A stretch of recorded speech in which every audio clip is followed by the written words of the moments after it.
भीमा शंकर ज्योतिर्लिंग भगवान शिव के 12 ज्योतिर्लिंगों में से छठे नंबर का ज्योतिर्लिंग है। यह ज्योतिर्लिंग पुणे से 110 किलोमीटर की दूरी पर सह्याद्री पर्वत के शिखर पर स्थित है।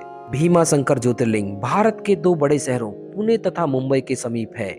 ऐसा कहा जाता है कि भीमा शंकर ज्योतिर्लिंग के दर्शन मात्र से ही मानव जीवन का कल्याण होता है। शिव पुराण के अनुसार भीमा शंकर का मूल स्थान असम के कामरूप में स्थित है। यह स्थान गुवाहाटी शहर के बिल्कुल नजदीक है। एक पौराणिक कथा के अनुसार कुंभकर्ण का बेटा भीम ब्रह्मा जी के वर से बलशाली होकर उसने इंद्र को भी हराकर कामरूप के राजा सुदक्षिण को कैद कर लिया। राजा सुदक्षिण एक शिव भक्त थे। वे कारागार में पार्थिव शिवलिंग बनाकर उसकी विधि विधान से पूजा किया करते थे। उनकी भक्ति को देखकर जब भीम ने शिवलिंग को तोड़ना चाहा, तब उस स्थान पर साक्षात भगवान शिव प्रकट हो गए और भगवान शिव ने भीम का वध कर दिया।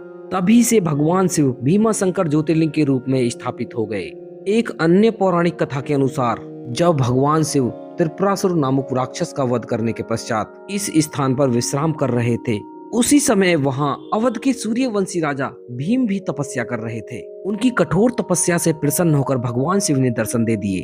तभी से इस ज्योतिर्लिंग को भीमा शंकर ज्योतिर्लिंग कहा जाता है और तभी से यह स्थान भीमा शंकर तीर्थ बन गया।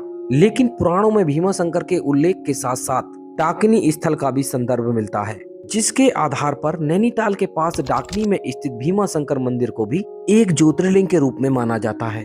ऐसा माना जाता है कि दानवी देवी हिडम्बा यहीं की थी, जिससे सबसे बलशाली पांडव भीम ने विवाह किया था और उसके पश्चात दोनों ने शिव की पूजा अर्चना की थी। तभी से यह स्थान भीमा शंकर तीर्थ के नाम से जाना जाने लगा।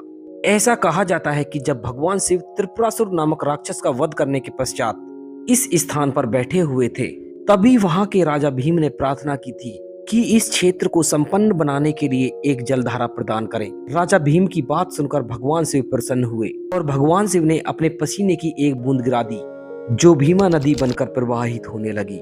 दोस्तों, ये था भीमा शंकर ज्योतिर्लिंग का पौराणिक इतिहास। वीडियो अच्छा लगा हो तो वीडियो को लाइक करें, ज्यादा से ज्यादा शेयर करें और कमेंट में हर हर महादेव लिख के चैनल को सब्सक्राइब करें और बेल आइकन दबा दें।